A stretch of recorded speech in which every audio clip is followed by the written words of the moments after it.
Years ago we began doing a Bible study, a chronological study with our children, and we completed it.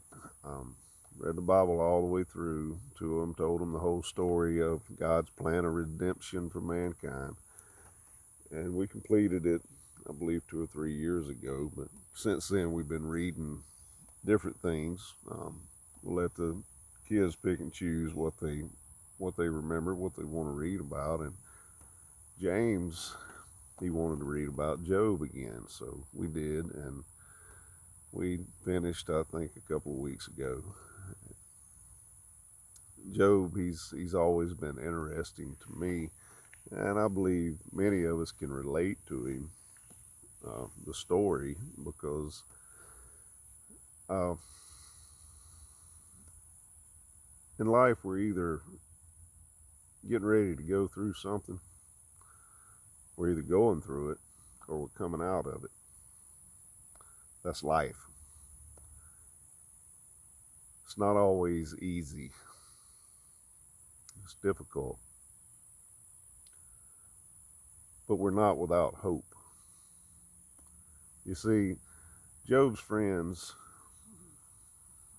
I don't have time to tell the whole story of Job, but in short, Job's friend, Job had lost everything. Job, um, he lost all of his family, his wife, his children, his all of his riches and everything, his livestock. He lost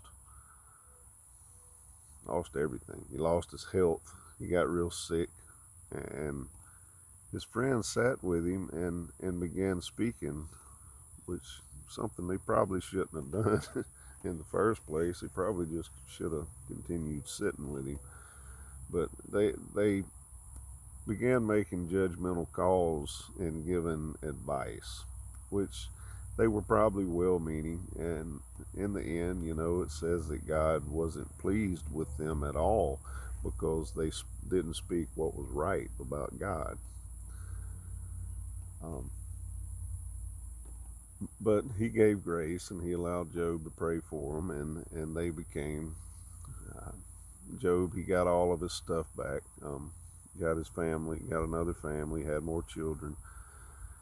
But there's a story in contrast to that in the New Testament about Jesus. His friends, Jesus's friends, lost their brother Lazarus. Martha and Mary lost their brother, and what's amazing to me is Jesus. He comes, and a lot of us know it as the shortest verse in the Bible. It is John, I believe, 11:35. It says Jesus wept. He saw their suffering. He saw their pain. He saw their, oh man, they loved their brother. And so did Jesus. Jesus loved them too. And he wept. He knew the pain of death. He knew the problem of death. He knew the hurt, the sorrow, the mourning, loss of a loved one, and he wept. See, here lately, um, man, it just seems like a lot of people that I know, and some really, really good friends, some people that I really dearly have always looked up to, lost loved ones. There's a handful that have received, um, could be terminal diagnoses, cancer and things like that. Even me myself, I have issues with cholesterol in my heart, and the point is that we never know what tomorrow holds. We never know what tomorrow holds, but we're not without hope. We're not without hope because the one who wept for his friends also Oh, he was man enough to carry a cross, to be beaten, to take that cross to a place to where he would be nailed to it so that you and I could have forgiveness and life.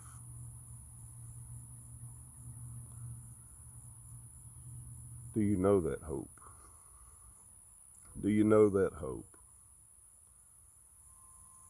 See, one day each and every one of us will breathe our last. We see about how Jesus healed all of these people. He raised Lazarus from the dead. He goes on to do that. But, I mean, the thing is, Lazarus died twice. 100% of those people who he healed ended up getting sick again.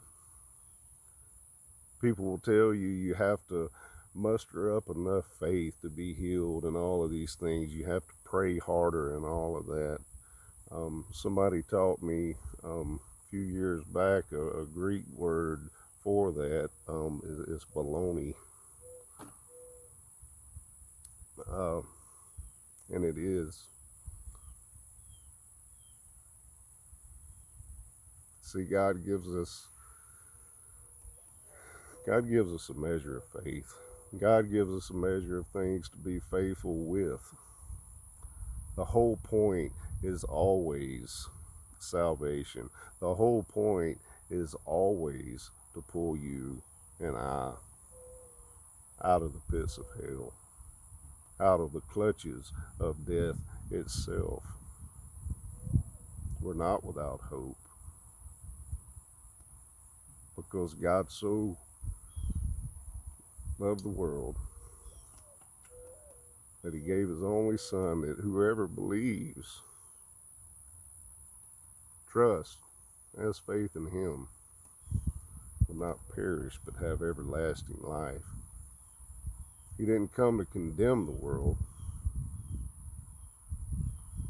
He came so that you, through him, would be saved. That's the hope that we have.